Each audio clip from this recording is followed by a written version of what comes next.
Right. What's going on, PC fam? Welcome to another episode of Chill with Chill. Chilton, how you doing? It's been about what a week and a half since I've been up here with you. I told J Rob, I said, listen, man, that seat getting warm. Big Ox finna get his ass back here because I know that my man Big Ox got business to handle, but that seat getting hot and he better watch out because my man might be coming for his spot.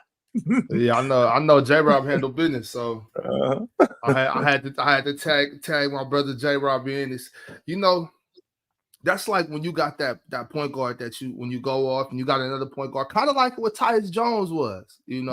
Hey, Tyus coming here, he do his thing, John. You better get back in here because before you know it, right? Actually, some people called me crazy, and I was crazy, but I was last year. I was like, you know what?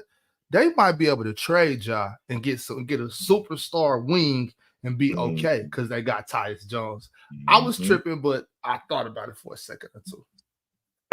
And what it happens. We do that. We go off the rails sometimes.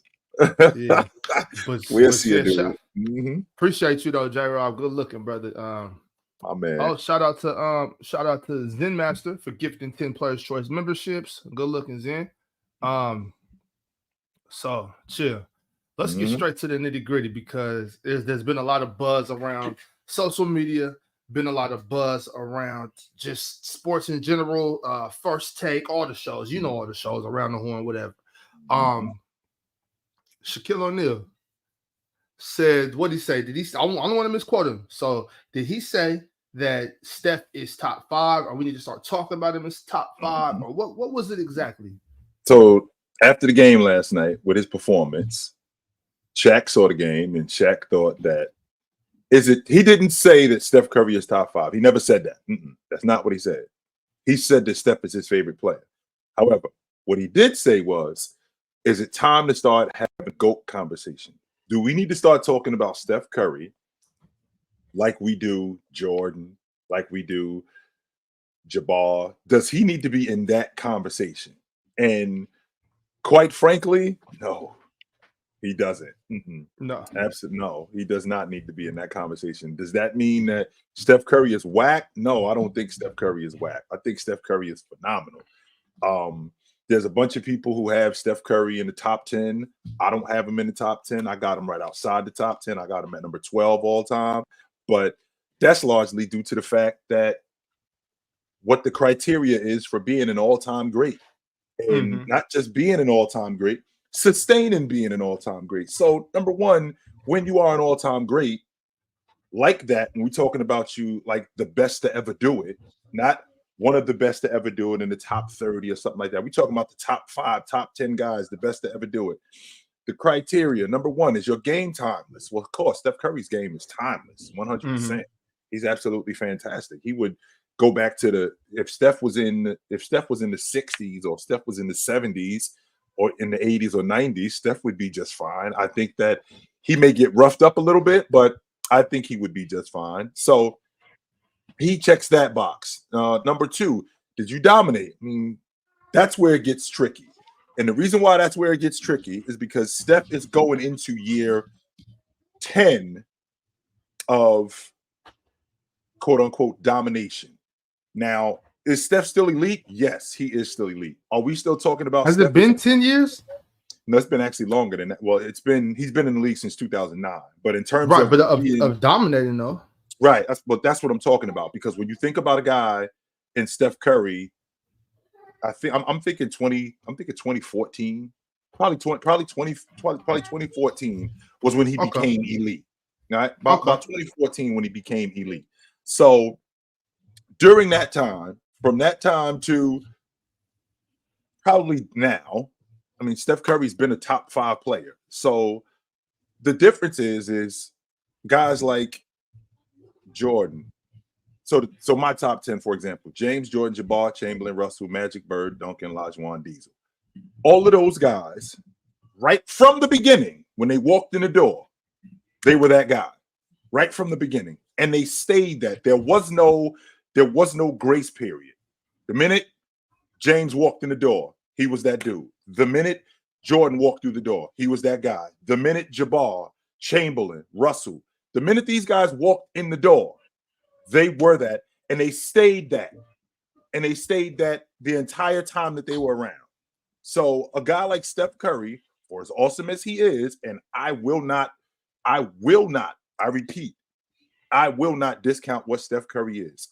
But for him to be awesome for the time that he was awesome, there's questions about when he was during his time. There was questions about who was better than him. Not only was there questions about who was better than him, even at his position, there was questions about was he the best player at his position. There's guys who ate on his watch. When I mean eat, I mean there's guys who was first team All NBA. Now, I don't particularly think that those guys were better than Steph. I never felt like Russell Westbrook was ever better than Steph. Never. At no point did I ever feel like Damian Lillard was ever better than Steph Curry. I never felt like, even though Damian Lillard was first team All NBA during Steph Curry's watch. He was first team All NBA. Russell Westbrook won the league MVP on Steph Curry's watch. So that stuff matters. But when you're talking about when you're talking about being that dude, we're at the top of the league, and we're at the top of the league for a long time. When you're talking about impact, Steph has that impact. Steph changed how basketball. I'm not going to say change. I'm going to rephrase that. Steph enhanced the way basketball is being played. They were playing like this, the way that Steph Curry plays. This was going on before Steph Curry showed up. He just enhanced it. Rewind the clock back to the 05. I'm not the 05. Rewind the clock back to the Phoenix Suns, the 6 seconds or less offense. They was doing the same thing, Big Ox. We're talking about a team who I believe they led the league in three-pointers. They led the league in three-pointers in 04, 05, 05, 06. And it wasn't close to anybody else. Nobody else was doing it like they were doing it. They were far and above the league, better than anybody else. But then Steph Curry shows up, him and Klay Thompson, and they take that to another level. They enhance that. It's not like they invented that, because they didn't. They just enhanced that. So because of that, I can't say that he changed it. He just enhanced what was already going on. We have just this season in the 21-22 season, when he was the best player in the NBA championship. That mattered. That matters to me, because when you're talking about being an all-time great, right? When you're talking about being an all-time great, you have to be the best player when you're winning. You have to be the best player in a championship series. You have to be. And I don't mean just be the finals MVP, because Cedric Maxwell was the finals MVP. That doesn't mean he was the best player in the series, right? Chauncey Billups was the finals MVP. By show of hands, how many people in here believe Chauncey Billups was better than Shaq? How many people believe Chauncey Billups was better than Kobe Bryant? He was not the best player in the championship series, but he did win the finals MVP. So I don't hold just because you won the finals MVP that you were the best player in the championship series. But in 22, when they beat Boston, he was the best player in that series. Easy. 100%. 100%. He was the best player in that series. This is what I want to know, Chilton. So let me take a step back. Let me ask you a question. To you, who is the best rebounder ever? Chamberlain. Yes. Best passer ever? Magic. What about defender? Olajuwon. I asked you rebounder already? Yes. Yeah. Rebounder, passer. Okay. And Steph is the best shooter ever? Now, that's another thing that gets tricky, Big Ox, and here's why. Here's why that gets tricky. Because when we say shooter, what are we talking about? Are we just talking? Okay, long ball shooter, 100%. Yes. And the reason why is because my original stance, right? My original stance, Ray Allen's the best catch and shoot guy that I'd ever seen. He was the best catch and shoot guy that I ever seen. But I feel like what separated Steph Curry from Ray Allen was there is no defense for a guy who can accurately shoot 25 feet off the bounce. That's where the separation comes in. When you got a guy that can do that, and not just do it, Big Ox, on occasion. Like, this is part of my game. This is who I am, and do it consistently. Like we get wrapped up when I hear the word shooter. I don't think about 3-point shooter. Right. That's where it got a little tricky for me. I think about a guy. I think about guys who, at that time, where did you shoot the basketball? Did you shoot the basketball in mid-range? What are you looking at from the stripe? How are you off the bounce? What do you look like in traffic? How are you in the clutch? Right. How are you in getting your shots off? So I asked you that because I know you have all three of those guys in your top 10, right? Wait, you have Hakeem? You have Elijah? I do have Olajuwon in the top 10. Yes, I do. So but obviously Hakeem did more than just play defense. Yes, he did. Mm-hmm. And Chamberlain did more than just rebound. Yes, he did. But they're the best at these particular things. Steph being the best three-point shooter and how impactful the three-point shot has become, especially in today's game. Is that enough to, you know what I'm saying? Is that enough to get him in that top 10? I know you said you have him at 12 anyway, so 12, that's close enough if you ask me. But is that enough? I think it's enough to be in, at minimum, to be in the conversation. So does Steph do anything else? Besides being the best three-point shooter ever, does he do anything else? Well, he does do a lot of other things, right? Steph is really good with the ball. You know, Steph can pass. He's not Magic. He's not Oscar Robertson. He's not Stockton. No, he's not Isaiah Thomas. No, he's not that good as a passer, but he can pass the ball. And Steph does do a lot of other things playing off the basketball. His ability to draw defense, his gravity off the basketball, how people pay attention to him, and you know the fact that he can make big shots and get other guys involved. Why you think Klay Thompson is as good as Klay Thompson is? Klay Thompson is as good as he is because he's playing with Steph Curry. Don't get me wrong. I feel like Klay Thompson could shoot the basketball with the best of them, and then if he played in a different era, I still think he would be a damn good shooter. I think the difference is that when I'm playing with Steph Curry, he makes my life way less difficult, and vice versa. I think that Steph Curry also benefited from playing with Klay Thompson. Klay Thompson's ability at 6'6", 6'7", to get off shots and demand the attention that he demanded. I think we're talking about something completely different there. So I feel like Steph Curry, at minimum, with the way he shot the long ball and the fact that the long ball was so prevalent. Because if you think about how he influenced other people, James is a prime example of that, Big Ox. James saw the game going this way. And James knew 10 years ago. James knew 15 years ago. All right, I got to put a long ball in my game. I can't keep just putting my head down and going to the basket. This is the way the game is going. And if I want to stick around, I got to be at least respectable at the long ball line.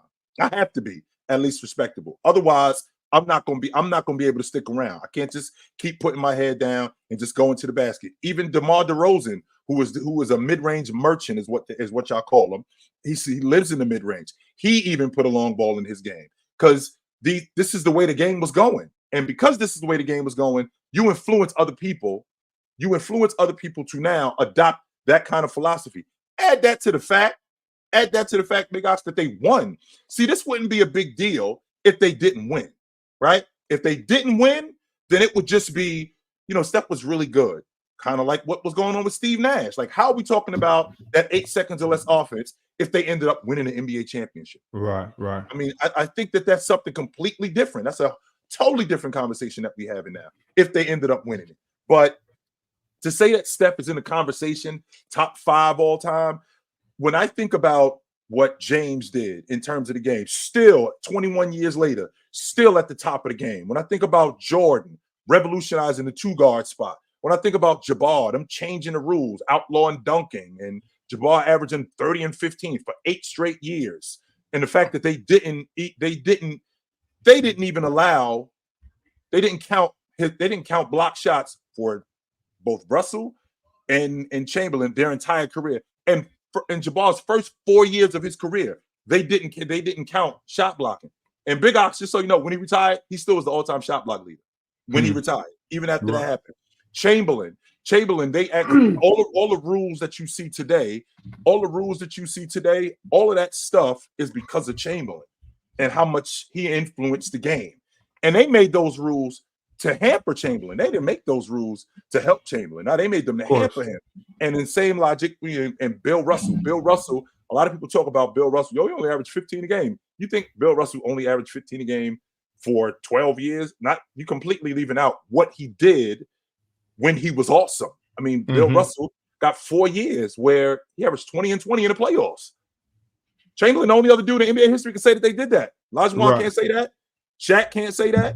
Can't nobody else say that. He averaged 20 and 20, 4 straight years in the playoffs. Still holds the record for the most points and rebounds combined in Game 7 of the NBA Finals. The best winner in NBA history. So, I mean, when you're talking about being in that kind of conversation,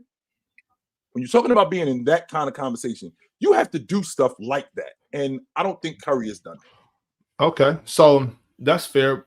So with all this talk about Steph Curry, though, what did you see last night?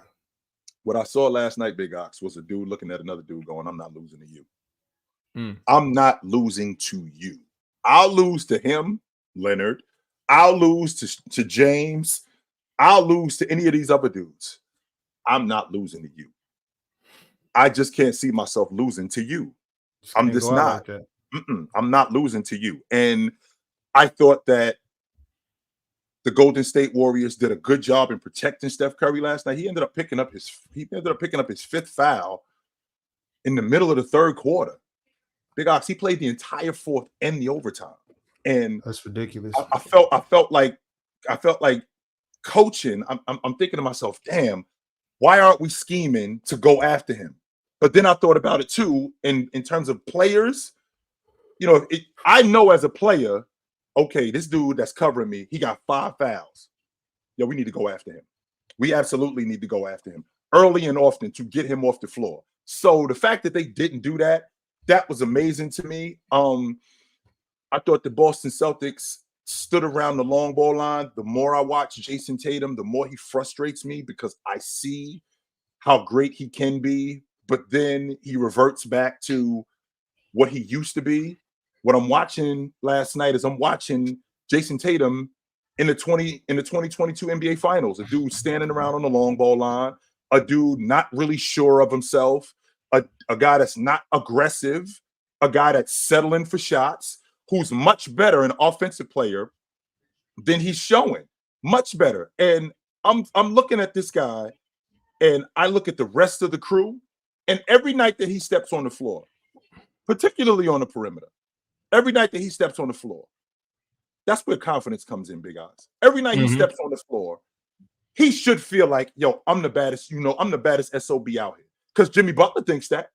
Oh, definitely. Jimmy Butler absolutely thinks that. He 100%, when Jimmy Butler walks on the floor, I don't care who is out there. Jimmy Butler walks on the floor and he looks around and goes, there is nobody out here better than me. Not one of you dudes can see me. And I feel like Tatum,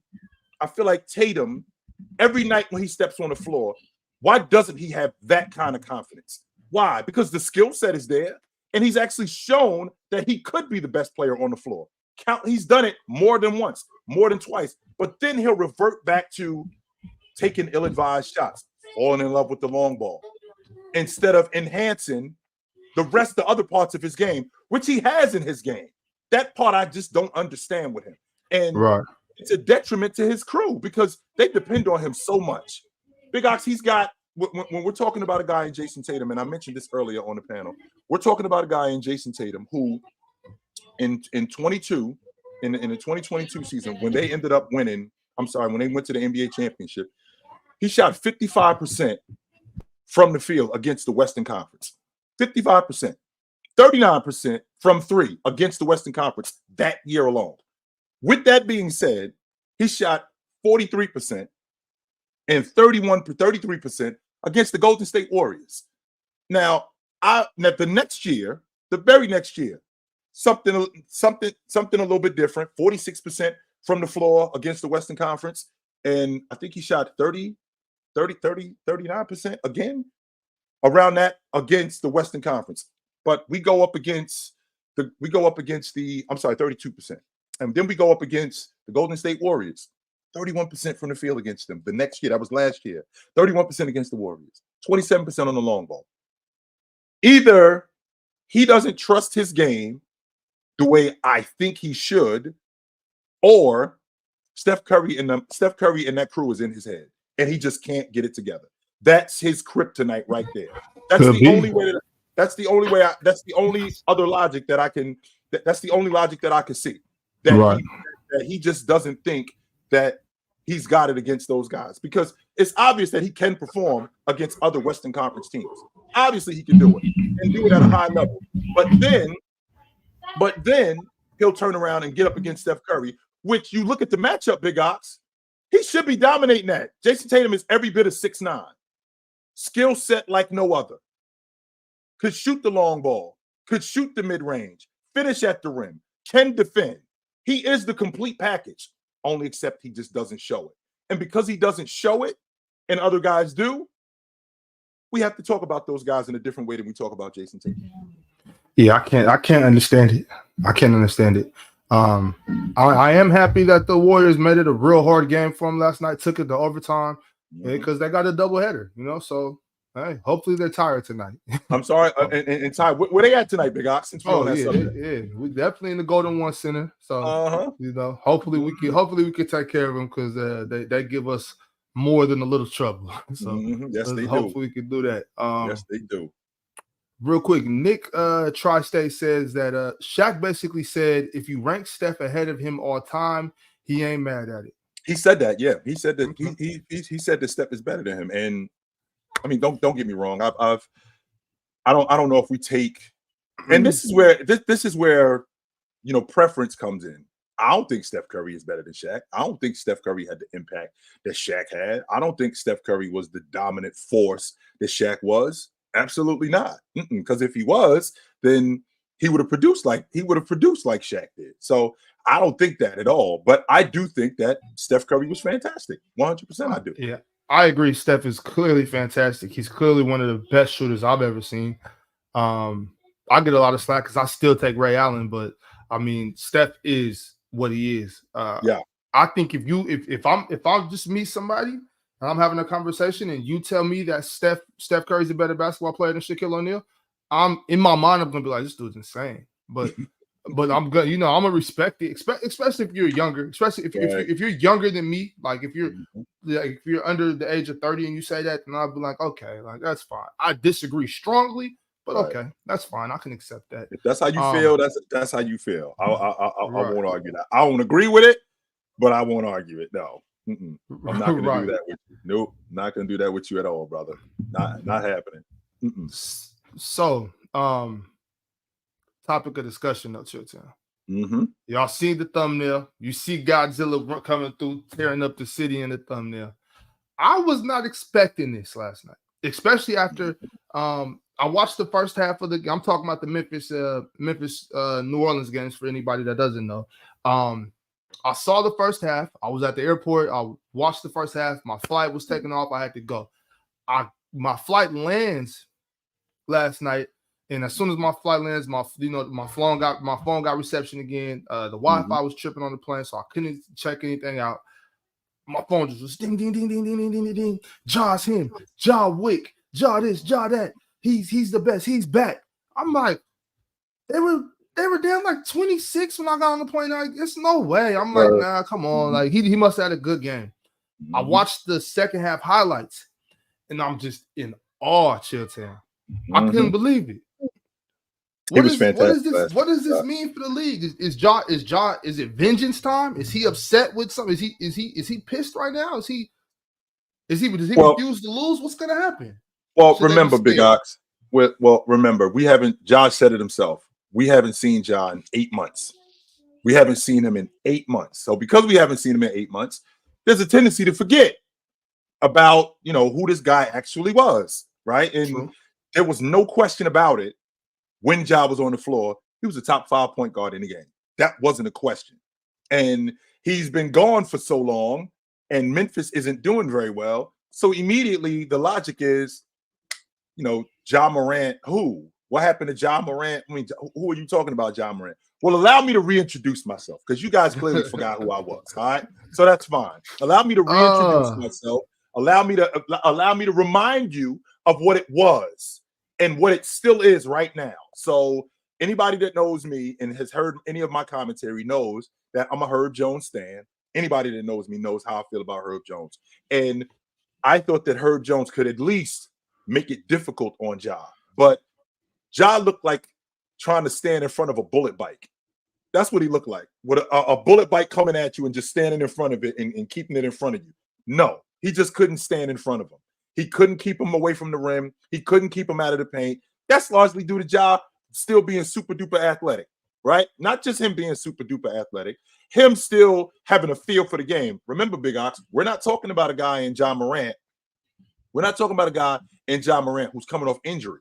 I'm fine. I just was goofy. Right. That's all I was. I was goofy. And I did something. The reason why my team is where they are right now is because of me. I'm the one who put them. I'm the one who put us in the hole. It wasn't just so we're clear, because I think that is sometimes misconstrued. We kind of forget he wasn't hurt. But this is the question I have. He had to be away from the team, correct? Like away from the facility, or he was able to practice and everything. Mm-hmm. Yes, he was. He was still able to practice with him. So it wasn't like he missed in terms of him being in shape.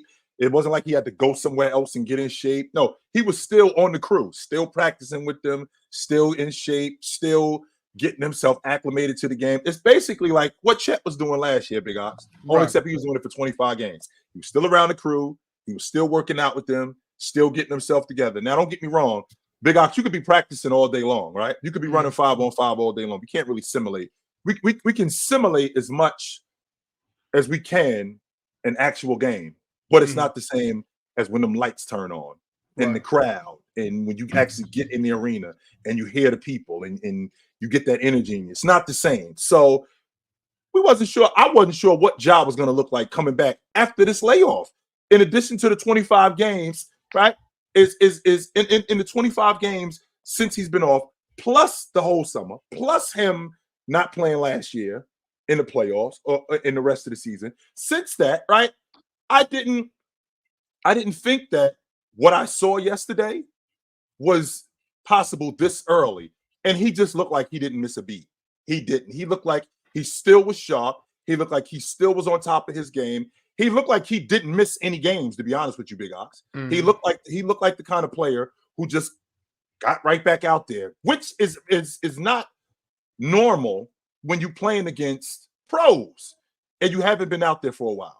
He just looked like he just got right back to it. Now, the question that needs to be answered, and this isn't something that's going to be answered right now, but the question that needs to be answered is how long can this last? Can Ja? I don't expect Ja to be 35 a game for the rest of the season. I don't expect that. But how can he keep this thing going? How can he throw this team on his back and essentially take them to where they need to go? Can he do that? Can he do that? I'm not sure. That part I got to see, because they got an uphill battle, Big Ox, right? They're I think they're 13th in the Western Conference right now. Yeah, I believe they're 7-19 right now too. So they got a big hill to climb. Yes, they do. Chill. So I mean, Ja had a crazy second half, 34 points.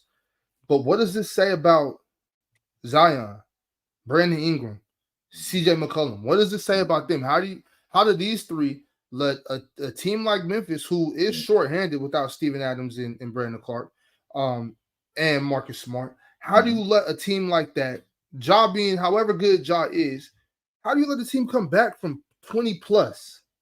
Can we call it what it is, Big Ox? It was a choke job. Let's call it what it is. They were up 26. Teams in the NBA go on runs because that's what the game is. The game is so fast. There's so many different schemes in the game. Guys get hot. Guys get going. You can get caught up in runs. Teams will go on a run. And the question is can you weather that? We have a team in New Orleans that held Memphis to 16 points in the second quarter. 16 points. When you hold a team to 16 points in a quarter, whether it's the first quarter, whether it's the third quarter, you should be able to hold on to that lead. You shouldn't have a problem holding on to that lead. And for them to not hold on to that lead, I felt like Brandon Ingram, when they ended up getting back in the game, Brandon Ingram did everything that he could to keep them in the game. The problem with Zion is Zion doesn't do the other things. Zion does not look comfortable in his zone. Not only does he not look comfortable in his zone, he does not look comfortable when the defense is loaded up in front of him. He won't shoot the mid-range. He's very left-handed. and he doesn't rebound. He doesn't rebound at all. I'm not going to say at all. At all is a stretch, Big Ox. But he should be rebounding better than what he already does. Mm-hmm. And that's one of the major problems. CJ didn't give them much down the stretch. I think that he was great for them early, and I think that they built that lead. I think what the problem we had, Big Ox, was I think they expected Memphis to just go away. This was Ja's first game back. We don't really expect much from him. So because we don't expect much from him, we jump on these guys and we throw them 26 in the hole. With us throwing them in the hole, eventually they're going to make a run, but it's not going to be enough. They're going to expend all their energy getting back in the game, only except they didn't. In fact, not only did they not expend all their energy getting back in the game, that's what actually got them energized even more, getting them back in the game. So because of that, New Orleans didn't match that intensity. Because New Orleans didn't match that intensity, they basically choked. And I put that solely on those three guys. I think you got to play better defense than what they did. Don't get me wrong, Ox. I can appreciate how difficult it is to stay in front of Ja. Well, the one thing that you can do, when you got a guy as dynamic as Ja, one of the things you can do is you can keep the ball out of his hands. That's one thing you can do.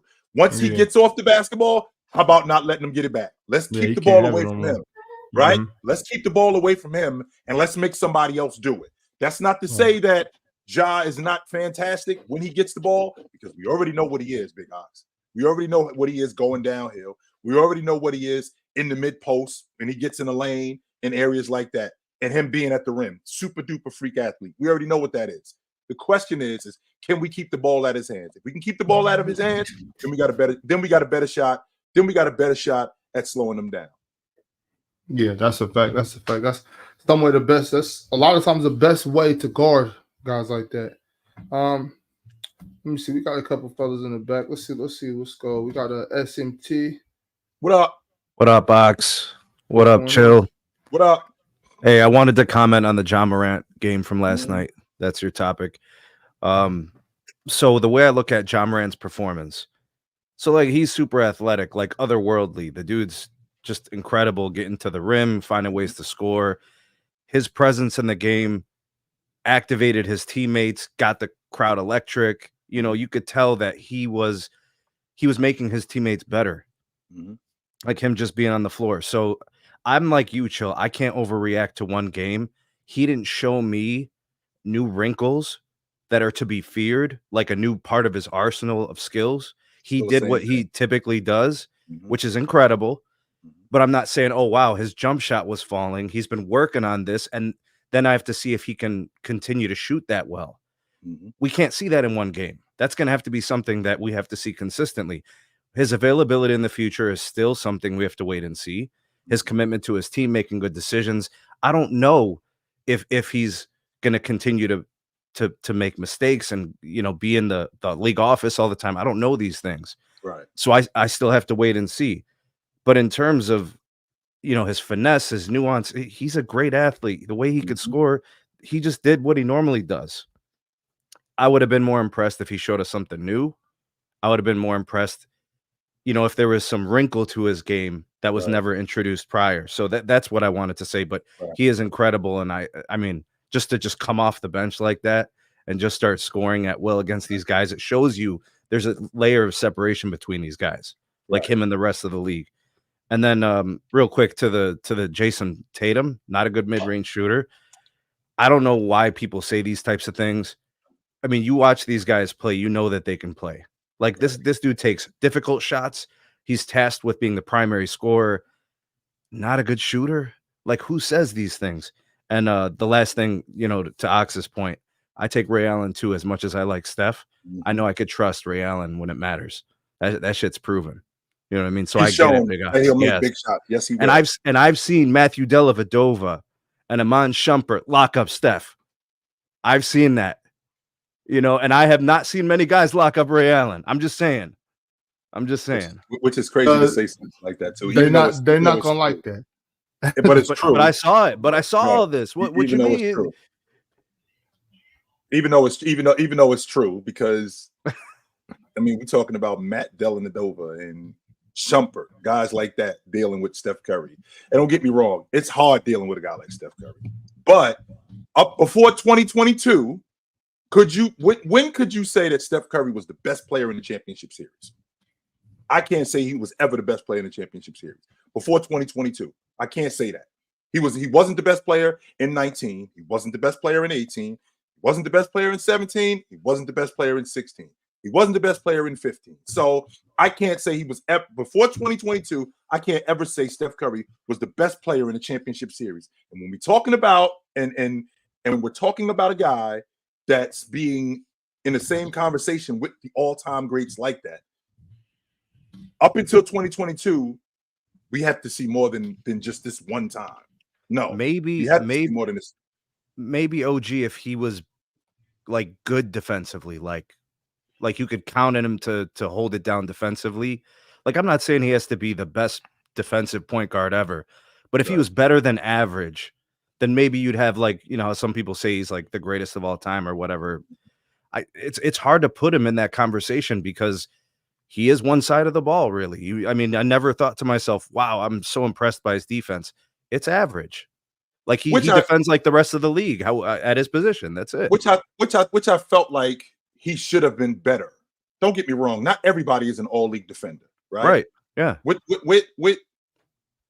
that being said, when you running with better defensive players, my defense should be enhanced. So when I'm running with Draymond Green as the defensive player of the year, not just the defensive player of the year, basically he's the Ray Lewis, he's the Lawrence Taylor of our defense, he's the quarterback, he's the guy constructing our defense. If I'm running with a dude like that, right? If I'm running with a dude like that, I should be better defensively. They shouldn't hunt me. They should not come after me. I should be a guy that if you come after me, I should be able to hold my own. And I felt like their offense overtook what they were defensively. And the last thing I'll say, Big Ox, Ray Allen, very good defender. Very good defender. Yes, he was. Appreciate it, fellas. Thank you. Yes, sir. All right, man. Appreciate you pulling up, man. Good to talk to you. Big Ox, I'm not on the fence. I still, Ray Allen is the best catch and shoot shooter. Mm-hmm. He's the best that I've ever seen. To get it off with that quick of a trigger and to do it in big moments like he did it. Right? To do it in big moments like he did it, I think that's a big deal, B. That's a huge deal. I've gotten to multiple arguments about about Steph and Ray Allen because not only did I have Ray as a better shooter. Now, obviously, off that dribble, I've never seen anything like Steph Curry off the dribble from that deep. But to me, you know, my thing, Chilltown, as we said before, and usually when we talk about Eric Gordon, a three is a three. I don't care if you're shooting it from half court or you're shooting it from three. If it's 3 points, it's 3 points. You know, I'm impressed. Don't get me wrong. I am impressed that you can shoot that far. But in the scheme of basketball, I don't care if you can shoot that far. So for those reasons, it's kind of like, yeah, off the dribble, you're crazy, but I don't care about the distance. What I get into it with people about is I just feel like Ray Allen's a better basketball player. I just feel like Ray Allen's better at basketball all around. And so I've had Curry. Yes. And so I've gotten to it with a lot of people because of that. Obviously, I won't go that far. I won't go that far, Big Ox. But what I will say in terms of a catch and shoot guy, I have not seen anybody. Ray, it was perfection coming off those screens, not just curl screens, flare screens, right? Down screens. That catch and shoot. The only guy that I had seen before him, and this was before Curry, it was Reggie Miller, even Dale Ellis, even Bird. I had never seen anybody that didn't need that much room, that they could just catch it and get it off. It was almost like all I need to do is see the rim. I don't care how much room I have. I can get this shot off, and it's cash. And on top of that, it's cash. So because of that, I do think that Steph Curry, I mean, the ability to handle the basketball like he does and shoot it off the bounce from that distance, I think that's where the separation comes in. And then you get comments like this. That's crazy. Ray Allen was never the main guy. Well, just lets me know that this lets me know you didn't know about Ray Allen until he got to the Celtics. That's fine. That's okay. Clearly didn't. You had no idea who Ray Allen was before he got to the Celtics. No, you didn't. That's okay. That's okay, young fella. And it's cool. It's cool if you did. That's fine. You know, nothing wrong with that. That's what we here for, my man. We'll learn you. Exactly. Let me see. We got a couple super chats here, and y'all know we get to the super chats.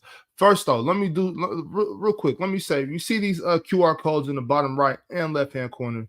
Make sure you scan those. Check out all the merch that's on from PC, all the PC merch that's up there. Also up here, you know, in 3 days, Chilltown, we got the face off of the century, Chilltown versus Ticket. I believe the show will be called Deck the Halls. It's the battle. Y'all be ready for that. Y'all make sure to be there on time. Do not be late. You don't want to miss anything. You don't want to miss a round. We have more than that one debate. If you haven't, I'm not sure if Ron's told everybody the matchups yet. If he hasn't, I'm going to let him do that. But make sure you tap in. Back to these super chats, though. We got one from my guy, Sports PSP. Yep. Wilt or Shaq? Better player? Wilt. Better athlete, better rebounder, better scorer, better passer, better defensive player. Just a better all-around player than Shaq. And Shaq and I have actually had this conversation. I think Wilt was better. Okay. Straightforward. Also from DSG Piccolo. I've also seen Termani Kamara lock up Steph. Hey, Piccolo. That's the kid up here in Portland, right? Yes, he's definitely a Portland homer, 100%. He's seen him lock up Steph. In my man, I'm not saying that he didn't slow him down, but what he's trying to do is he's trying to get us to pay more attention to this kid Kamara. And that's how I heard about Herb Jones. So I don't got a problem with this. I don't. Right. I do not have, because that's how I heard about Herb. OG, you need to find out. You need to start watching. You need to start watching Herb Jones. Herb Jones is Dennis Rodman. Herb Jones is Bruce Ball. So I'm like, all right, I gotta start paying attention to Herb Jones. So now what he's doing, because you did not see Kamara lock up Steph Curry, because Steph Curry missed a lot of wide open shots against your Portland Trailblazer team a couple of nights ago. So it wasn't like Kamara just shut the door on him. No, he didn't. But what you're trying to do, which is a gallant effort, my man, 100%. He's trying to put us on to his Trailblazers, Kamara, and I can appreciate that. Absolutely, my man. Sure. Yeah. I'm gonna check out Kamara. Actually, I'm planning on going to that game. Plan on going to check him out day after Christmas. Sacramento Kings will be here in Portland. I will be at the Motor Center, so hopefully Kamara can have a good showing. Don't let me down, Piccolo. Don't let me down.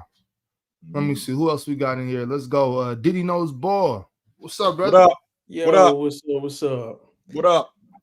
I did want to say one thing, Chilltown, and it's about the Jason Tatum. I done been on here before. We talked about it.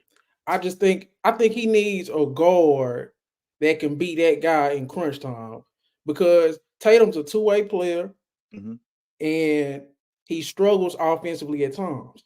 Trae Young for Jaylen Brown still makes sense to me. Now, it's too late because you got all the guards, but I still like that trade. Right. I did want to say this about the Zion game. He got to go. They went on a 30-10 run when he went out the game. That is unbelievable. 30-10. Give me a break, man. What are we doing? 30-10. So how do y'all feel about that? Zion getting out of New Orleans? Wait. So, because like I said, I missed that second half. They went on the run when Zion was out of the game, or when BI was out of the game? It was like 8 minutes left in the first half, and Zion turnover. They literally subbed him out for Ingram, and they went on a 30-10 run. Oh, right. Okay, I saw that. I thought you meant the other way. I thought you meant like Zion went in the second half. No, I did see that. Yeah, I saw that, and that's true. Actually, I was in the airport with Ron, and I'm like, yo, because if you watch the panel, Damo always says they need to trade Zion and BI. I'm 100% against trading BI, but I can get behind trading Zion. What you think about that, Chip? What you think? You're gonna trade Zion. You've been telling me that you want to trade Zion. I just feel like if we trade him, we gotta get his value up, because his value ain't really up right now. Right. Well, what's the most you can get for Zion right now? Well, I definitely think you can get I definitely think you can get at least a 1 for him. I'm sure of that. Just one? I'm sure at least a 1. At least, at minimum, you could get a 1 from him. Probably 2. But So why wouldn't you just take role players and a couple picks just because you have a lot in New Orleans already? You have enough. You do. Like, I'll trade them to Brooklyn. Brooklyn needs somebody like Zion, pair them with Claxton and with Bridges and I'll take. Here's the thing, though. If you trade, Johnson. what do you think Brooklyn? What do you think New Orleans is asking for Zion? You think they're just gonna hand him over? No, they're not handing him over. Zion is still a 20. He's still a 20+ a game scorer.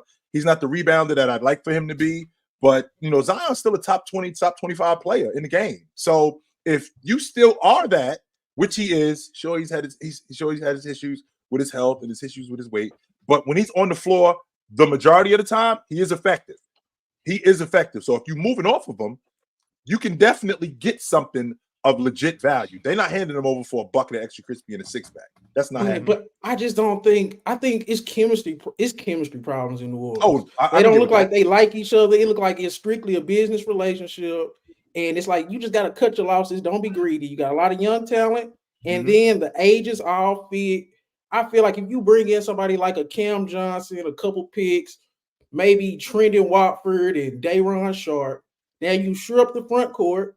You got another floor spacer. Ingram, you completely unlock Ingram and you let CJ McCollum cook, and then you can have a couple of those picks in the future. So I just don't see why you don't cut your losses, because we seen what they did with the Suns a couple years ago, and they're only getting older. So, well, is it fair to say that with Zion on that crew, what's missing is that lead guard? That's why I ain't giving you the ball. That's why I'm not giving you the ball. Or they have this disconnection offensively where we don't really know what it is that they're doing. So if they had that lead guard, so for example, Chris Paul, not Chris Paul today. I'm not thinking Chris Paul today, because I think Chris Paul is a little bit over the hill today. But I'm thinking Chris Paul maybe a Chris Paul. I always thought it was a Mike Conley type of point guard, a lead guard to settle them down, to basically be the table setter. Right, the floor spacing guy to get everybody in position. They don't have that floor leader. CJ played off the basketball in Portland. That's not his game. They made him into a lead guard when he was more effective at the 2, way more effective at the 2. So I don't think it's a matter of just you moving off Zion to bring in another scorer, and that's gonna get rid of all of their woes. It's not. I still think that they don't have a leader on the floor. And I think you got to promote Dyson Daniels. You got to promote Dyson Daniels. He don't look to shoot. He plays good defense. He's an actual point guard. When I watched him with the Ignite, he was an actual point guard. It's just he don't have the confidence. You just build his confidence. You let him play, and you can play him beside CJ. He can guard the 2 or the 1, or whichever one needs to be guarded. And he's not looking to shoot at all. He do need to work on his catch and shoot jumper, but I just feel like you just put floor spaces for CJ and 3 and D guys, and then you just shore up the front court, because Nance is always hurt. Valanciunas can only play at certain times, and you rock out with Brandon Ingram, because it's not gonna be a perfect trade for Zion. It's just not gonna be. He's gonna have to get paid too much money, and he's like a lottery ticket. You just that's just my biggest thing. That's fair, y'all. That's fair. And the Grizzlies, they're cooked. Grizzlies are cooked. Like, this was cool, but it's too late. It's too late. It's too late. Only 25 games in, man. I mean, we got what's that? So it's 57 games left. So a lot can happen in 57 games. It's still 2/3 of the season. So of the 57 games, we just had this math. Like, we talking about them winning 40 of the next 57 games. Is that realistic? 40. No. I don't think they got to go 40-17 though, Chilton. Okay, so they got 7 wins, right? They got 7 wins. In order for them, how many wins is it going to take to get into the play-in tournament? Last year, the play-in team had 40 wins, so they're going to need 33 more wins in order to get into the play-in tournament. 33 more.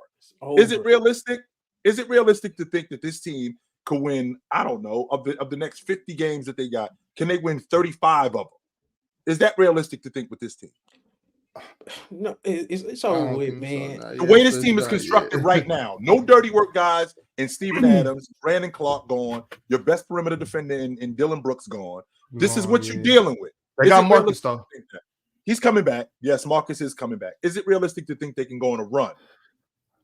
I'll have a more clear opinion. I need 10 more games. Let me see 10. Who are they better than? Who are they better than? Even fully healthy, who are they better? Who are they better than? In the West, they're better than Portland. They're better than San Antonio, Utah. With Ja back in the lineup, Utah. Oh, okay, okay, Utah. Yeah, yeah. That's a conversation, but I think that they, I think that they get past Utah, even though Colin Sexton's been fantastic over the last couple of games, right? Over the last couple of games, so we're gonna find out, my man. But it's good to talk to you, brother. Absolutely, all right, man. Appreciate you. Absolutely, no doubt. It's a tall task, Big Ox. It is, man. Yeah. It is. It's a tall task right now, and I ain't saying that it can't be done. I just think you're asking a lot, yo. I do. I think you're asking a lot. Yeah. Well, let me see. We got this another super chat from DSG Piccolo. He says, when the Cavs and Rubio working on parting ways because Rubio might not come back to the league, do you think the Suns should try to convince him to be the point guard they need? I need Aiden to have the same intensity every night too. Rubio to Phoenix. I mean, how long has Rubio been? I don't hate it, but which Rubio are we getting? I mean, we getting Rubio he's been out the league. That's number one. Number two, he had an ACL injury. I know it was 2 years ago. So I don't know what type of Rubio we getting. And number three, I mean, they need a defensive lead guard. They don't need a lead. They don't need a lead guard that's just going to be a distributor for KD and Book. No, they don't need just that. They also need a lead guard that can guard. And I don't know if Rubio's the answer to that. Rubio may be, I mean, at his age, he may be a really good backup lead guard, but no, I think that's asking a lot. Yeah, I think so as well. The last Ricky Rubio that we saw impressed me a lot, though. I will say that. I was very impressed from the last version of Ricky Rubio. He did. He was doing really good on the Cavs before that injury. Get that out of there. So the next topic at hand, y'all. Let's get into game tonight. And the game tonight that I'm talking about is Minnesota versus Philly. I got Tim Hobbs in the back, so I want to ask you about it, and I'm going to bring him up here and let him give his take on that too. What do you think? What are you expecting to see tonight? Well, I'm expecting to see Embiid go after Rudy, but I'm expecting Rudy to not have to hold his own by himself because this unit is so much better defensively with Jaden McDaniels, right? With Ant, with Jaden McDaniels, with Ant, with Rudy, even Cat, right? So this unit has gotten so much better defensively that they can help him. They can help him out with Joel Embiid because, don't get me wrong, as good as Rudy is as a defender, when he deals with physical guys like Joel Embiid, who can be physical, he's not physical all the time, but when he gets physical, Rudy struggles. So because of that, I think he could struggle in that particular situation. But I think that Minnesota helps them, and I think Minnesota defensively as a unit, I think that's going to be the difference in this game. I already know who Ant Edwards is, right? I know Ant is turning into what I thought he was going to turn into. Defensively, this team, I mean, I think Rudy Gobert has a really legit case to be the defensive player of the year, how he mans the paint, his ability to close out, and his ability to close out on the perimeter and in the post and in the mid post when guys are on the wing. I think his ability to do all of those things really enhances that defense, gives Cat the freedom to roam and not be a primary defender, gives Cat the ability to rebound also. Jaden McDaniels is arguably the best perimeter defender in the game, and you won't get a lot of argument out of me because of that. And they also have one of the best rotations in the game. So when I think about slowing down Philly and slowing down their fast-paced attack, I think Minnesota has a really good opportunity to do that with Mike Conley and with Jaden McDaniels. I think they handle Philly tonight. I do. Okay. Yo, Tim, what's going on, brother? Guess he's not there. Oh, we had him. Yeah, wanted to get his opinion on that, but yeah, we had him. Okay, let's see who else we got. Yo, School, you there? What up? Another one bites the dust. Mm-hmm. Okay. We had him, and now we don't. Mm-hmm. Lambo, you there? What up? Yeah, what I'm up? here. You What hear me? up? Yep, you hot. Yeah, what's That going was on? good. That was good, chill. What up? So before I say what I want to say, I'm gonna say that for everyone who thinks that the Grizzlies are just gonna magically make a playoff run, because my bad, I was just doing work around the house. I'm out of breath. Nah. For those who think that Ja Morant is just gonna come and turn around the Grizzlies and make them a playoff team like right away, they're only forgetting that Ja only solves part of the problem. Because if you remember, back in, was it the year the Warriors won? One of the reasons why the Warriors were able to take them out in 6 games was because Kevon Looney was able to beat up on them, because Steven Adams wasn't able to. Hope I need to sit. Yeah, go ahead, brother. Catch your breath. Yeah. Yes, relax, bro. Relax. It's all good. It's all good. Yeah, I think a lot of people are just really excited about what they saw last night. Mm-hmm. So it's More than anything. Yeah, and I More mean, than Josh, he's an exciting player, so I can definitely understand that. And remember where we live, Big Ox. You know, we live in the YouTube. We live in the instant microwave society. So when you see something like this, immediately the logic is, yo, Memphis is back. They're back in effect. Ja is back. Well, I will say this. Ja looks super sharp.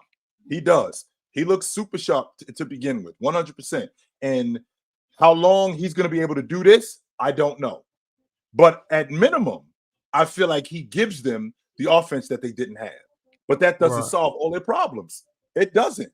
It does not solve all their problems. They got way more problems than that. What up? I'm still here? Yeah. Yep, you hot? Yeah, all right. What I was going to say is because the moment they go against a team that has a big who can rebound and who can really do all the dirty work that they need, or that they're missing from a player like Steven Adams, like they're just going to get cooked, really. Just like it's going to be the Lakers all over again with Anthony Davis, and it's just going to be the Warriors all over again with Kevon Looney. Yeah. But one thing I wanted to address from the panel you said today, I just don't agree with the logic, and it's good that Ox is here because he was on the other side of this. Like, how is a team that they've been in the playoffs for coming on 3 years now? 1 year, the year before, they went to 6 games with the eventual NBA champions, and one of the reasons why they lost at 6 was because Kevon Looney was able to beat up on them because of Steven Adams' injury issues. I'm having trouble coming to the conclusion that they are not a team that's built to win a championship. How does that logic work? I don't get it. Well, the reason why is because, number one, if you built to win the NBA, how many teams in the NBA are actually built to win the NBA championship? Because, okay, what do you need to win the NBA championship? Number one, you need a franchise. Number one, you need elite perimeter play. All right, they got that in Ja. Yeah. That's fair, right?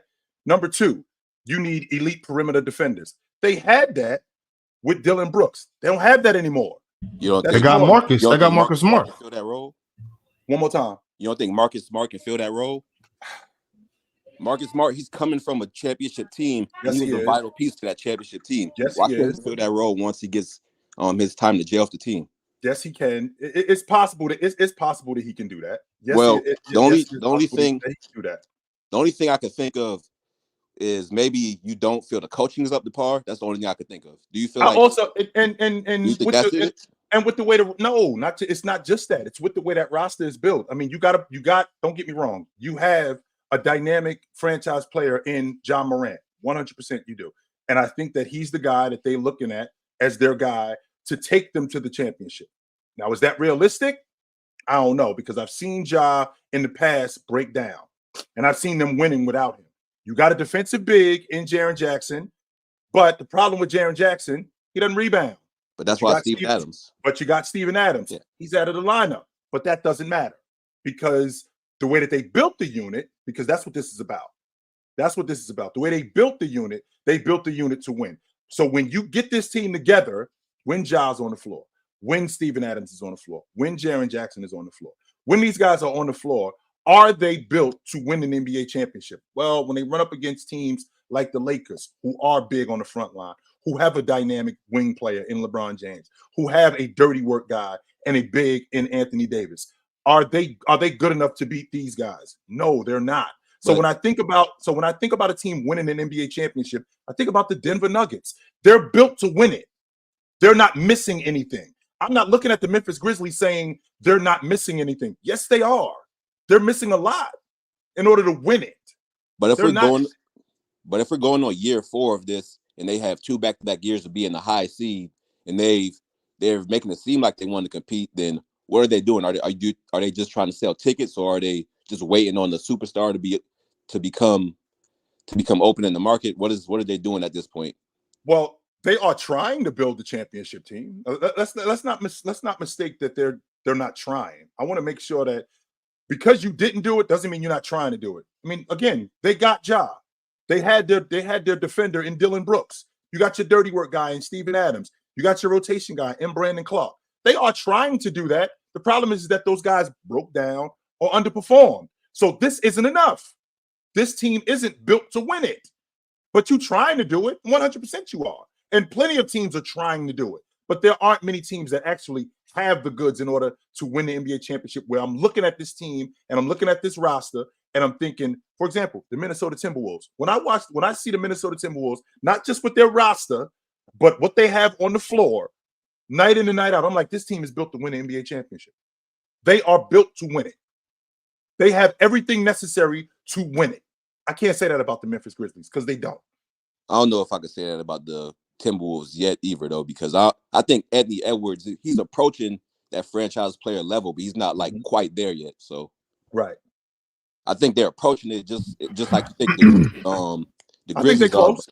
I think they're close. Yeah, for sure. And plus, this will only be their second year in the playoffs, right? Wait, did they make it the year before? Yeah, they lost to Denver last year. No, the year before. No, they didn't. All right. But no, yeah, they lost to the Grizzlies. First round? Right. Yeah. They did. Remember that's where they got that play. Yeah. Yes, they did. I'm sorry. I was thinking 2 years ago. Yes, they did. They lost to Memphis. They were actually, which is nuts to me, because they were up multiple times, double digits. Every game, right?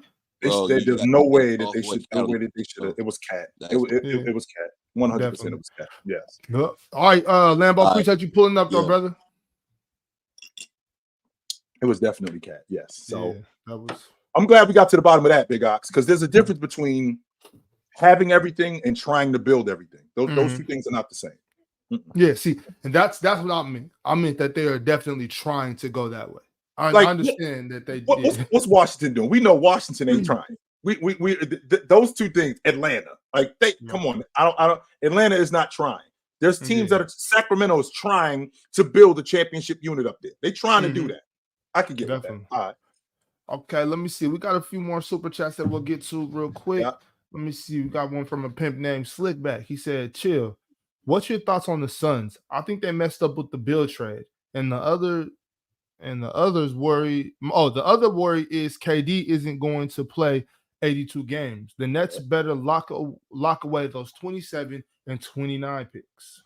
Well, when's the last time KD played 82 games? I think back to even when he was healthy before he ruptured his Achilles in 19.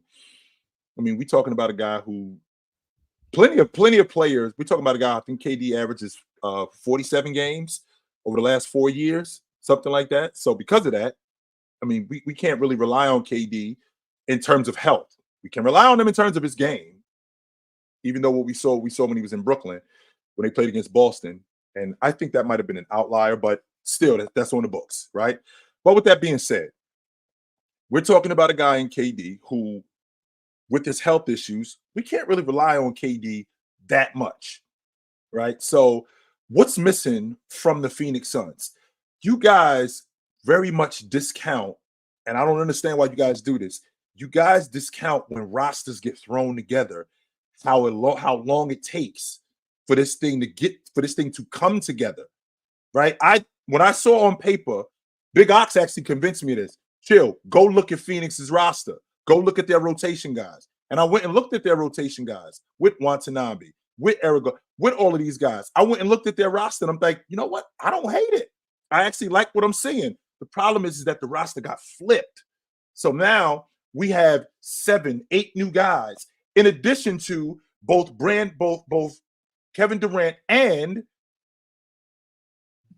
not Bradley Beal, but Kevin Durant and Devin Booker. We had Devin Booker and Kevin Durant not acclimated to each other. They only played 8 games up into the playoffs, and then they had the playoffs that they had to get in, right? So now we got a training camp. In the process of them having a training camp, you bring in Bradley Beal, and now they're getting prepared for that. Only except Bradley Beal isn't healthy. So now we got to go back to getting KD and Book acclimated to each other, and you still don't have a lead guard. You losing Chris Paul was a big deal. You still don't have a lead guard. Again, I've said this before.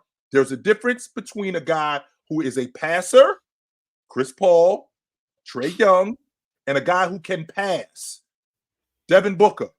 Those two things are not the same. There's a difference between a guy who can run and a runner. Runners run. A guy who can run has to run or will run. Those two things are not the same. So I think the Phoenix Suns, they got an uphill battle, man, with what they're dealing with. They do. Yeah, definitely.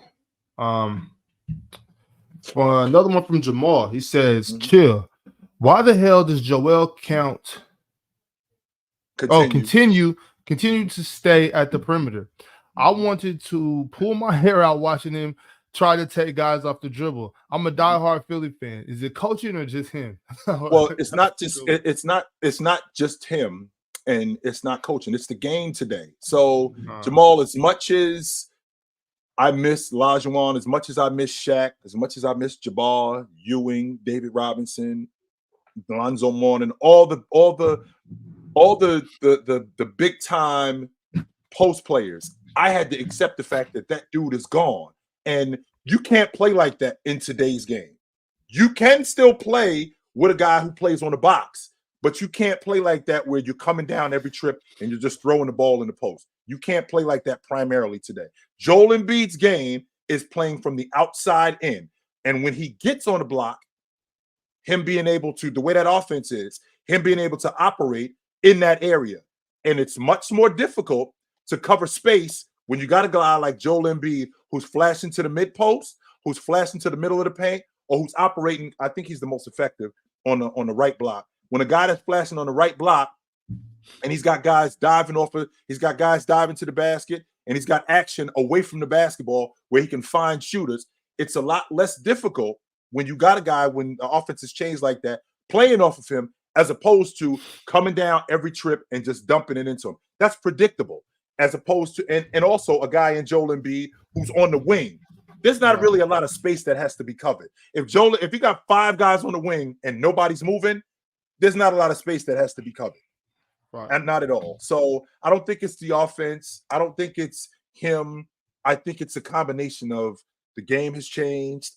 The offense has changed in Philadelphia to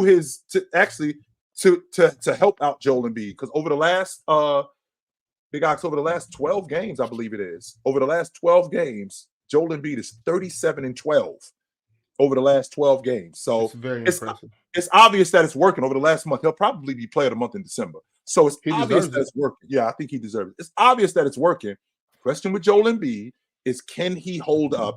And can this translate into the playoffs? Because Joel Embiid, this is the 3rd year in a row, Big Ox, that he's leading the league in scoring. The 3rd year in a row he's doing that. So that's not this what he's doing. What he's doing, this is not an anomaly. If you lead the league in scoring 3 straight years, I'm a bucket getter.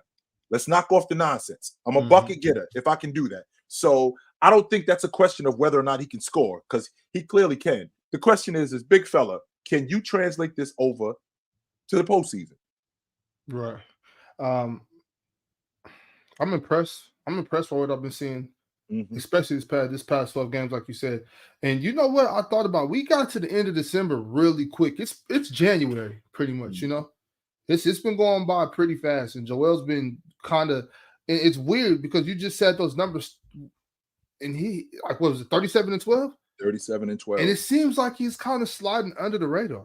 Man, like, ain't nobody even talking about it. Nobody's talking about the fact that Joel Embiid over the last for a month is 37-12.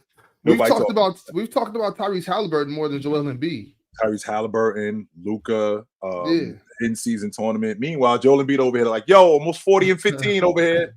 Just saying. 40 and 15 is insane. Just saying. I'm almost 40 and 15 over here. I'm just saying, yo. That's all I'm saying. Shout out Joel. I still don't. Oh, by the way, the league MVP, the reigning league MVP, by the way. It's not like just a good player. The reigning league MVP. Yo, 37 and 12. Just saying.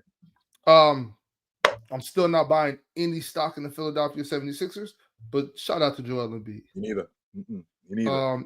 We have another super chat from Rollo555. He wants to know start bench cut. T-Mac, Jason Tatum, Dominique Wilkins. Start Wilkins. Bench Tatum, cut T-Mac. Oh, chill. And I know you hate that big ox, and but if I'm being honest about it, T-Mac, Jason Tatum is everything that Tracy McGrady was supposed to be, barring the injuries. Everything. The bucket getter, the postseasons, all of that stuff. He was all of that. He's becoming all of that stuff. Everything. Now, I can see Tracy McGrady, because that's who Jason Tatum reminds me of. He reminds me of a less athletic version of Tracy McGrady. That's who he reminds me of when I watch him. But to me, when I watch him, he looks like he's everything that Tracy McGrady was supposed to be. Everything. Okay. Let's see. Okay, that's the last one there. All right. And this dude in the chat, Huncho, yo, you call me emotional, but then you come here and you insult me. And I'm not supposed to say anything about that. You call me emotional. You say that I yell and all of that stuff, but you insult me, and I'm just supposed to take it from you? Is that what I'm supposed to do, B? I'm just supposed to take it from you, and I'm not supposed to fire back at you when you call me emotional, when you insult me and call me names? That's such a kid. That's such kid logic. That's 15-year-old kid logic, and I have no respect for that whatsoever. Zero. And you too, Billy Bob, because you with him. You too, Billy Bob. Y'all dudes is kids. That's what you dudes are. Y'all are children to me.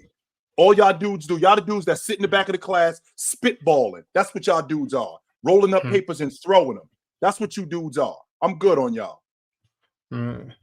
We got some more guys in the back. Let's pull them up. Let's open the panel up a little bit more. Yep. Let's get some more guys up here. We got, who is this? We got Bulletproof. We got Nick. We got School. Put your hand down, Leaf. I got you right now, brother. Here go Leaf Diggy. What's up with y'all? I'm going to get right to the goddamn point. Oh, okay. See what happens, Big Ox? Like, we already got in trouble last time to do it. Yeah. You did get in trouble. Now you're going to get in trouble again. You know why, Chilltown? Just got off punishment. You just got off punishment. Now you about to go. Now you about to go back on, and now I'm gonna tell you why. You know why? Because of the goddamn Boston Celtics. They listen. What is their goddamn problem with dominating games and finishing games in the second half? You up 17. You up 17. You supposed to impose your will throughout the rest of the game. This team has no business competing with you at all. At all, bro. Like, and Steph Curry is still playing you to ties, and you still giving them second, third, fourth, and fifth chances to come back in the game. Jason Tatum, bro, like I'm seeing the same thing out of Jason Tatum that I knew all along. I just didn't, you know what? And I tried to give people the benefit of the doubt. He needs to play in between the 15-foot range. You said that all the time, Chilltown. And what does he do? He goes away from that. Starts firing up threes. Start getting pushed way more from the basket. Joe Mazzulla starts making all of these crazy, wild decisions. And then next thing you know, you got Steph Curry basically putting his hands up to sleep like he's doing something. Like, bro, this team, listen. Nah, Steph balled out last night.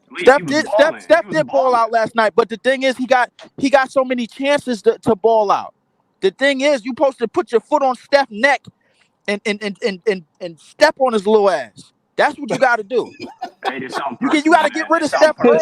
You can't allow Steph to get chances. The reason why, and I want to make sure that just so you guys know, I want to make sure you know where this. Don't speak for me. I don't want him speaking for me. I just want to make sure y'all know where this. I don't want him speaking for me. This is the same. This is the no, same. I don't want him speaking for me. He's gonna say something that's irrelevant to this. No, it's not. No, it's No, not. it is irrelevant. The reason why it's not it is irrelevant. is The because problem is, you just hold heard, on, wait. You The just heard problem is the goddamn Boston needs Celtics to step on Steph Curry. That's what he needs to do. That's he needs personal. to step on. So, with that being said, this is the same dude who's made it clear numerous times to me, James, KD, all of these dudes from the 2010s, he wants them all gone, all of them. He doesn't want some of them or most of them. He wants them all gone. He's over. Chill town. Let me ask you something. As a supporter of Jason Tatum, don't you feel like it's time to move these other dudes over? If you're gonna do that, these are the dudes that you got to move out of the way. You got to create elbow room if you Jason Tatum. He's not creating that. He's not, bro. If you're still playing Tatum to a standstill 2 years after the fact he walked you down in the finals, what are we doing here? Why are you still in why is it still coming down to a dog fight? Hold on, Leaf. Hold on, Leaf. Wait. What you say? Wait, hold on, yo. Hold on. What you say, Bulletproof? I said maybe Tatum is just not better than Steph yet. Why can't we just accept that? At the age of 35, he ain't better than Steph yet. That's a damn shame. That's right. That's right, Chilltown. Shake your head. Shake your head, man, because you know that's a damn shame. Hold on. Let's hear from Nick. Jordan at 35 was the best player in the game. James was the best player in the game at 35. So here's my thing, though. So I'm kind of rocking with Leaf here, especially Tatum if you're coming from that Kobe bloodline. You lost to Steph. Wait a second. Relax, Nick. Relax. You lost to Steph in the finals. That's a game you got to win. That's a game you got to close out and win. Exactly. It's point blank period. Now, listen, and to get to the Ja Morant factor of this, last night he wasn't a dog. He was an absolute warrior last night. Absolute, bro. He proved that these dudes out here still can't guard him, and he's still going to the same spots he's continuing to go with. Now, I agree with Buddy earlier. He didn't show us different parts of his game, the jump shot and things away from the basket and things like that. Yeah, he's all 5 from 3, but it is ill. But the thing is, what does it matter? You could still get wherever you want against Herb Jones. True, but if you hitting that 3, that just creates a way more different dynamic scoring wise. Because that is true. If you missing that, now they sagging off. If you making that, they gotta come play up on you. I put it to you this way: your speed and your agility to get to the rack and bang on dudes. I put it to you this way: 30. If 34 points is on the board, do you really care where it came from? Nah, absolutely, you're right on that. Depending on who's giving you the 34. I mean, he was 10 of 12 from the line, or 12 or something like that. So that means you put pressure on the defense. Yeah, he got to the line. Depending on where it's coming from. 100%. And you got Herb Jones in front of you, and he can't even. And he looks inferior. When you go and drive one-on-one, drive him to the basket with help, bro, and he looks inferior, and you just coming back off of this? Come on, bro. Like you said, Chilltown is game speed, and then there's practice speed. Game speed, Ja Morant still proved that he is leaps and bounds better than a whole lot of this league. I'm gonna stick to my guns when I said it. He was coming out of Murray. Did we lose him? Wait. Hold on, Leaf. Hey, School, what's up, bro? You was trying to say something? Yeah, man. Hey, Chilch, I know where you stand on Tatum and your whole opinion on him. But today, how can you say Tatum is better than Kawhi Leonard? Today? Oh, wow. Oh my God! Y'all mute up. Hold on, y'all mute up. Go ahead, Hold on. Yeah, let me mute up for that. If you could let me continue, I'm gonna let you get it right away. Mm-hmm. Kawhi Leonard in his last 10, ladies and gentlemen, 63% from the field, 57% from 3, 90% from the free throw line, and 29 points a game, Chad. Talk to him, School. And 8 rebounds. Wait. Say that again. Say that again. 8 rebounds. I need you to say that again, but I need you to say it slow for everybody in the chat. I'm gonna repeat it one more time. 29 a game, 8 rebounds, 53% from the field. That is 6-3. 57 from the arc, 5-7, and 90 from the line. I'm gonna let you have it right away, Chill. I'm gonna just give you Tatum in his last 10, my brother. Oh, Tatum in his last. I already know about Tatum in his last 10. It's actually 26-8. Tatum in his last 10, he's 26-8. I think he's shooting. The field goal percentage though. I think he's shooting 48%, something like that. 47%. 44 from the field and 31 from the line. Right. 44. 77 from the line. Absolutely. Now, I'm gonna let you have it. Showtime, you was told a long time ago not to believe in these silk-haired, light-skinned dudes, and you still don't listen. Wait a minute. If I'm not mistaken, I want to make sure that I'm understanding this. Jason Tatum is nice. He just. Hold on. Let you go, y'all. What are we doing? What are we doing? So, Kawhi Leonard, when he's healthy, Leonard, I never thought Kawhi Leonard, when he was healthy, wasn't better than Jason Tatum. But I thought that Kawhi Leonard, from what I saw over the last couple of years, I thought he was over. I didn't think that he could get back to the level that he had. He's playing like Kawhi Leonard of old. He's playing like the Kawhi Leonard who, when he's healthy, he's a top 5 player in the league. When he's playing like this, is this realistic for him to continue to do this? I don't know. That part I don't know. Is he going to come back to earth? I'm not sure. I'm not sure he's going to continue doing this. But when he's playing and he's healthy, which he hasn't been over the last 4 years, and because of that, Jason Tatum has passed him due to injury. Now he's got this stretch where he's fantastic right now, but he hasn't been over the last couple of years due to injury, and it slowed him down. And I won't argue that when he's on top of his game, he's one of the best in the game. But we're not going to sit here and act like Jason Tatum is just some okay player. Like he didn't have a career year last year. I never said that. My bad. Where he wasn't averaging 30 a game last year and having a career year. This year, on the number 1 team not in the Eastern Conference, in the NBA, they have the best record in the league. He's leading that team in points and rebounds. That's what he's doing. I can appreciate the numbers, and I will definitely give you that when it comes to the numbers. I can appreciate that, but I'm not going to sit here and act like Jason Tatum is just this okay player or he's not on the level of any of these guys, because yes, he is. Yeah, he absolutely is. See, the problem with that, Chilltown, is that it's a few minutes ago you talked about Joel averaging 37 and 12, I think, for the last 10 games. So right. So I'm looking at the opponents. I see Detroit, a couple of other scrub teams, Atlanta, this, that, the third, But here's the thing: the same thing that you're going to judge Joel off of is the same thing we're going to judge Jason Tatum off of. The playoffs, which is what.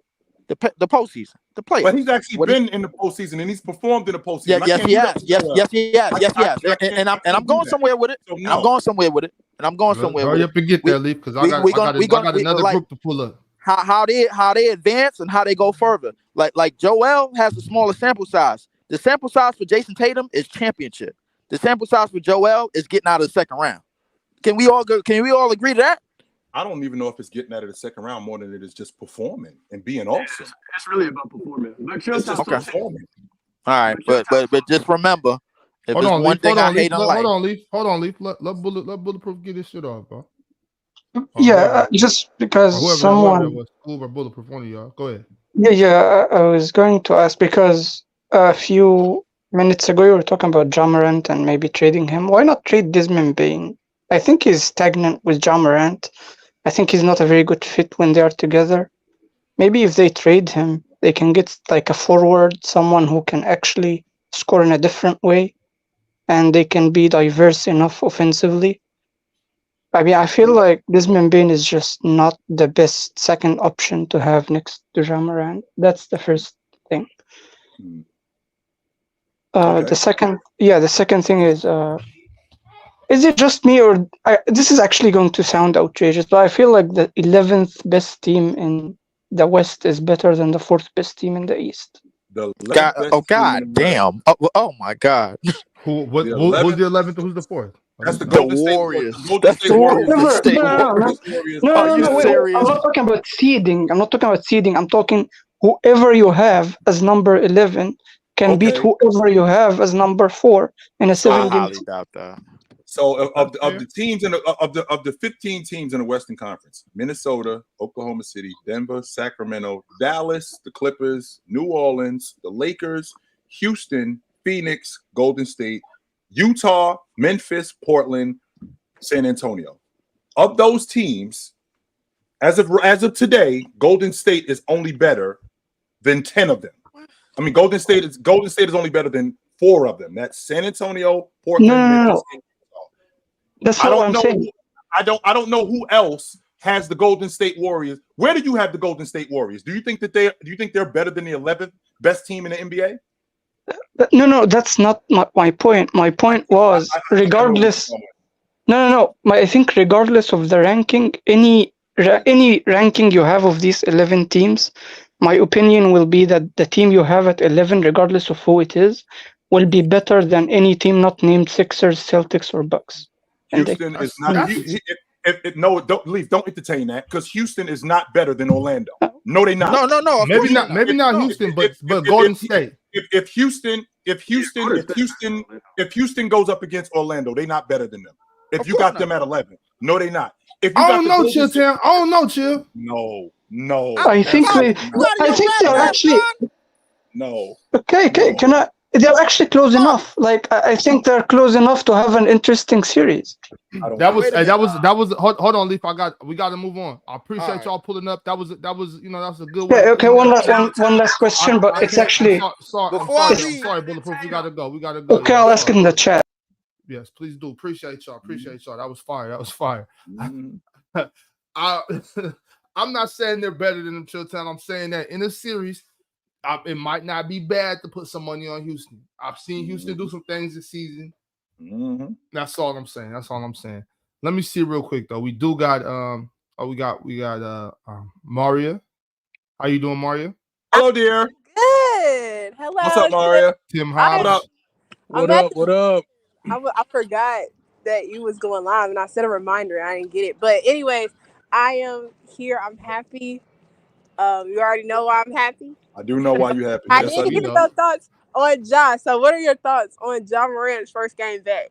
I'm back. That's what it is in a nutshell. I'm back, and I'm putting everybody on notice who forgot about me, because that's basically what happened. Everybody.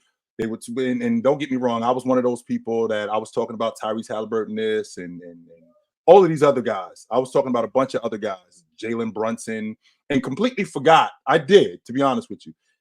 Not Jalen Brunson, I'm sorry. Ja Morant did not go out of the lineup due to injury. He went out of the lineup because he was a goofy. Right. That doesn't affect my game. I didn't have a knee injury where I got to come back from rehab and I got to go do a stint in the G League or something like that. No, I'm still practicing with the team. I'm still in game shape. I'm still getting myself acclimated. So he put the league on notice. I'm back. So get used to seeing me. I did something goofy. I'm going to try not to do that again. I don't expect 35 and 29 mil in 34 minutes. I don't expect that. But I do expect Ja to be what Ja was. 27, 20, 26, 27, 7, 8 assists. I expect to see that. I just think that with this team, I just feel like it's a tall hill to climb, man, considering a third of the season is almost over. And this is where you guys are. See, that's true. But, Ja came back last night, and we got Marcus Smart supposed to be coming back. Luke Kennard coming back soon. BC, they already just said that he'd come back after the All-Star break around that time. Like, I feel like Ja can carry this team to a play-in spot. And obviously we see everybody step up. Like his impact on the offensive end showed up immediately that first game back. And I feel like if he can stay that impactful, which I know he will, and everybody else slowly builds themselves up. Because even though Desmond Bane had like 21 points, I feel like Desmond Bane could have played a whole lot better than he played. Jared Jackson played his best, and I just feel like those other guys besides like Santi Aldama and Vince Williams, the other guys basically could have stepped up too. But I feel like out of all the teams in the league that is struggling right now and that can get to that spot in the playoffs, I feel like it's the Memphis Grizzlies. I think we could get over the hump with Ja Morant being on. I want to have this conversation with you again. In the words of Big Ox, in another 10 games. That's what I want to do. I'd like to have this conversation. Let's do this again at the end of next month. How about that? Okay, bet. Yeah, let's maybe because now we'll have new information, and then maybe my logic will change. But as of right now, all I saw was I'm back. That's it. Yeah, that's all I saw. That's all I saw. I'm back. So get used to seeing me. That's And it. also, I do have another question. It's kind of basketball related, but I had my first debate on some other sports channel. I don't really debate people like y'all be doing. So what advice would you give to somebody like me for trying to win debates and stuff like that? Stick to the facts, mama. Stick to the facts. You can't argue facts.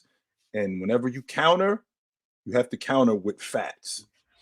And when you do that, it's difficult to not be recognized. Long as you come with facts, it's difficult to not be recognized. Yes, sir. Got it. Yep, absolutely. Appreciate you. Thank you. Yes, Sure. All right, Mario, appreciate you. Yep, hey, Vallejo, you got something real quick before we Hey, yo. Oh, okay. What's up, Ash? What's up, Chill? You good? Okay, listen. So I think you talked about the Grizzlies, right, Mario? But I think one thing y'all forgetting, and I haven't really heard you talk about it on the panel. I haven't heard you talking about it right now. The Grizzlies went to Game 7 against the Warriors, right? They gave the Warriors one. Two seasons ago. They went 6 games with them. Okay, they went 6 games, and that was a tough 6-game series, right? If Ja doesn't get hurt, I don't know if that series ends like that. Exactly. And you remember the game Ja missed the game winner, I believe? Mm-hmm. I think he hit the game winning layup the game before, and then the game after, I believe he missed it. Like they were close. It were close games. Like I said, if Ja doesn't get hurt, I don't know if that series ends in 6. I think we got a different series if that doesn't happen. Yeah, I think it's completely different. Completely different. So yeah. Well, all right, bro. Appreciate you. All right, brother. Good to talk to you. Yeah, let me see, Chits. I think we got one more. Oh, that was the super chat right here from Markivian. He says, "Damn, Chill, you know it's all love." I'm not sure what that's a reference to. But all right, good looking, Markivian. Yeah. So we got through that, Chill Town. Before we get out of here, what should the people be looking out for tonight? Minnesota and Philly. Minnesota, Philly. Philly. Of the games that I'm gonna be tuned into, and I'll be tuned into a few of them. But the game that I'm going to be tuned into particularly is Minnesota and Philly, because I always look forward to the Joel Embiid and Rudy Gobert matchup. And this is a really good test for Minnesota's defense going up against the league leading scorer and big man. So of all the games tonight, the Knicks and the Nets, Denver and the Raptors, Miami and Orlando, I'm going to be tuned more into Minnesota and Philly. And I'm gonna catch your boys. I'm gonna be up for the late game too. Your boys, Sacramento. Them dudes come to Sacramento tonight, so I'm gonna be up for that. We should take care of them. We should take care of them on the back-to-back. This would be that'll be a win that we really need. But y'all make sure to tap into that Minnesota Philly game. See if Joel Embiid can continue to go 37-12 against the potential defensive player of the year. Let's see what happens. It's gonna be a good one, y'all. Appreciate everybody for pulling up. Make sure y'all catch us on Saturday. Y'all know Saturday's the days. Chill Town. Drink water, put on a suit, don't drink and drive. Hey man, call your mother. Call your mother. But until then, take it light, but take it. I know. Absolutely. All right, y'all. Catch y'all on Saturday. See y'all tomorrow on